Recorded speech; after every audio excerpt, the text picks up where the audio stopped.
বলি যে আমাদের মার্চ মাস কমপ্লিট হয়েছে, তো মার্চ মাসে যদি আমরা দেখি যে আমাদের তাপমাত্রা ম্যাক্সিমাম টেম্পারেচার কতটা ছিল, তো এই বছর মার্চ মাসে যেটা হাইয়েস্ট টেম্পারেচার রিপোর্ট হচ্ছে সেটা হচ্ছে 37 ডিগ্রি সেন্টিগ্রেড। সেটা ছিল 29 তারিখ মার্চ মাসে।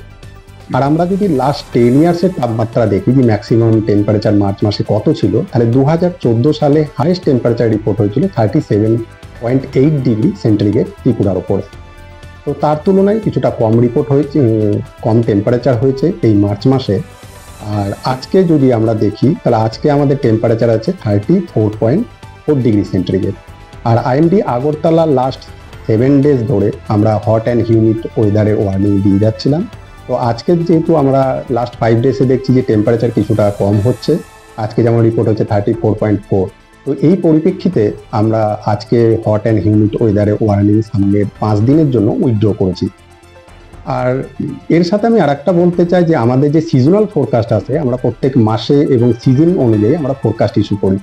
তো এপ্রিল মাসে যে ফোরকাস্ট আমাদের ইস্যু করা হয়েছে, সেই এপ্রিল মাসে আমাদের দেখানো হয়েছে যে আমাদের যে নর্মাল টেম্পারেচার থাকে সেই নর্মাল ম্যাক্সিমাম টেম্পারেচার সেটা কিছুটা বেশি থাকবে, এবং এর জন্য কি হতে পারে যে এপ্রিল মাসে যে হট অ্যান্ড হিউমিড ডে ফ্রিকোয়েন্সিটা কিছুটা বাড়তে পারে।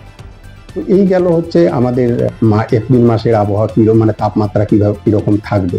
এবং তার পাশাপাশি আজকে যেটা আমাদের আইএমডি আগরতলা যে ফোরকাস্ট সামনের 6-7 দিনের জন্য যে ফোরকাস্ট ইস্যু করেছে, তার মধ্যে যেটা দেখা যাচ্ছে যে আমাদের 4 তারিখ, 5 তারিখ, 6 তারিখ এই 3 দিন আমাদের রেনফল অ্যাক্টিভিটি কিছুটা বাড়ার সম্ভাবনা আছে। লাইট থেকে মডারেট রেনফল হওয়ার সম্ভাবনা আছে ডিস্ট্রিক্টের কিছু কিছু জায়গায়।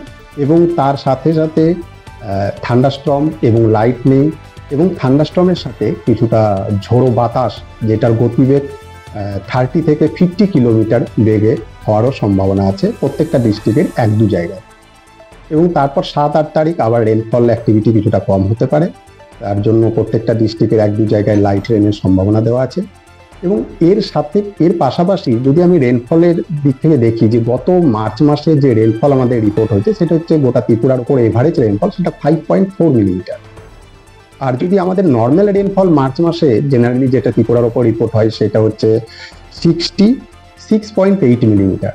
তো মার্চ মাসে আমাদের অনেকটাই টেম্পারেচার নর্মালের থেকে অনেকটাই কম, এই রেনফল অনেকটাই কম ছিল। আর এপ্রিল মাসেও যেটা আমাদের এখনো পর্যন্ত ফোরকাস্ট, সেটা দেখা যাচ্ছে যে রেনফল যেটা এপ্রিল মাসে জেনারেলি ত্রিপুরার উপরে হয় তার থেকে কিছুটা কম হওয়ার সম্ভাবনা আছে। তো এই হচ্ছে আমাদের 7 দিনের ফোরকাস্ট, এবং গত মার্চ মাসে কীরকম ছিল আর টেম্পারেচার কীরকম গেছে এবং সামনের এপ্রিলে কীরকম হওয়ার সম্ভাবনা আছে। তো এখনো পর্যন্ত এটা আমাদের